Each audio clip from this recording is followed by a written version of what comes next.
Campo elétrico uniforme.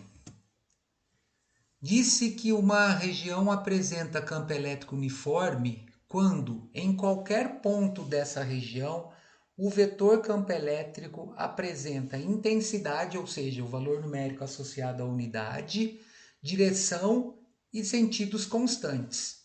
O campo elétrico uniforme apresenta vetor campo elétrico constante em qualquer região do espaço. Então, se essa região aqui, geradora de campo elétrico, é uma região de campo elétrico uniforme, esses vetores campo elétricos aqui, eles terão sempre a mesma característica, ou seja, eles terão a mesma intensidade, eles terão sempre a mesma direção, observe que todos são paralelos, e eles irão para o mesmo lugar, ou seja, terão sempre o mesmo sentido.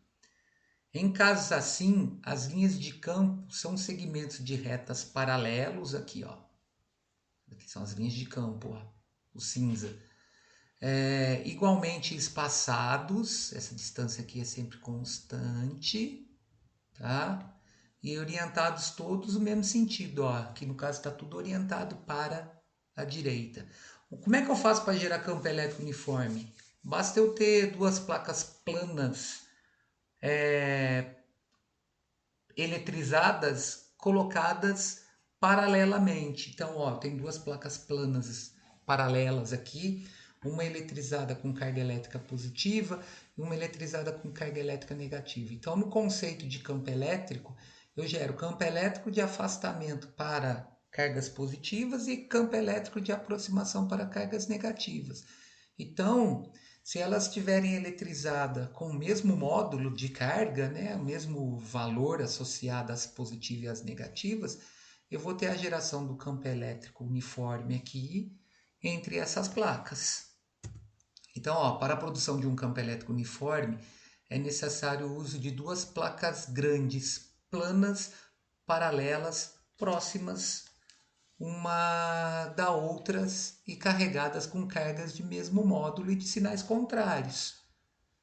Entre placas com essas características, o campo elétrico é praticamente constante, mas fora delas é variável. Onde nós vamos estudar muito isso? Quando a gente for estudar a propagação de elétrons num fio condutor. Dentro de um fio condutor retilíneo, eu tenho a geração de campo elétrico uniforme. Por enquanto aqui nós só estamos conceituando para lá na frente a gente usar todos esses conceitos na eletrização de um corpo qualquer, de um aparelho qualquer, tá? Então, nas bordas de um sistema formado por placas planas eletrizadas com cargas opostas, o campo elétrico é reduzido nessas regiões aqui, na região superior aqui, né? Nessa região inferior. Logo, o campo somente pode ser considerado uniforme na região central do sistema.